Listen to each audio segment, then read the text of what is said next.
જેસર તાલુકાનું રબારિકા ગામ દ્વારા તાલુકા પંચાયત અને જિલ્લા પંચાયત ચૂંટણીનો બહિષ્કાર કર્યો કારણ કે છેલ્લા લાંબા સમયથી ગામની અંદર વિકાસના નામે ઝીરો કામગીરી થઈ રહી છે। પરિસ્થિતિ એવી બની છે કે રબારિકા ગામમાં સસ્તા અનાજની દુકાન નથી, રસ્તાઓના ઠેકાણા નથી, સિંચાઈ માટે પાણી મળતું નથી। ગ્રામ પંચાયત વર્ષોથી જર્જરિત બની ગઈ છે। આ જ બાબતને લઈને અનેક વખત રાજકીય નેતાઓ તેમજ અધિકારીઓને રજૂઆતો કરી, પરંતુ પ્રશ્નોનું નિરાકરણ નહીં આવતા આખરે ચૂંટણીનો બહિષ્કાર કરવાનો નિર્ણય રબારિકા ગામ દ્વારા લેવામાં આવ્યો છે।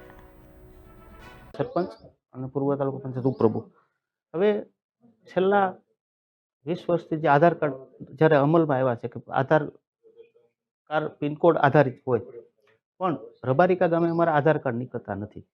એટલે અમે ભારતના નાગરિક છીએ એવું અમે સાબિત કરવું હોય ઓન રેકર્ડ તો અમે સાબિત ન કરી શકીએ।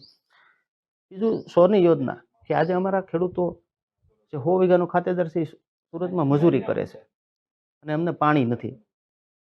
ત્રીજું કે મહી પરિયદ યોજના અમલમાં આવી અને 25 વર્ષ થયા, તો 25 વર્ષમાં હજી અમારા ગામમાં પાઇપલાઇન અહીં સુધી પહોંચી શકી નથી।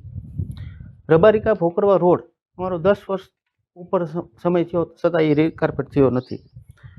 અમારા ખેડૂતોના જે પાણીપત્રક છે એ છેલ્લા 4 વર્ષથી પાણીપત્રક બનતા નથી। પાણીપત્રક એટલે ખેડૂતને જે જમીનનો આધાર, મુખ્ય આધાર જે ગણાય એ પાણીપત્રક છે, એ પણ બનતા નથી। અમારી ગ્રામ પંચાયત કચેરી જર્જરિત હાલતમાં છે। સસ્તા અનાજની દુકાન 11 વર્ષથી બંધ છે।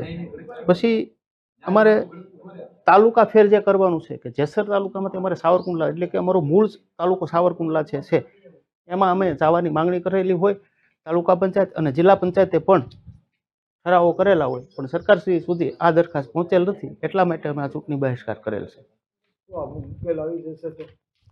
હવે કંઈક તો થશે જ તે।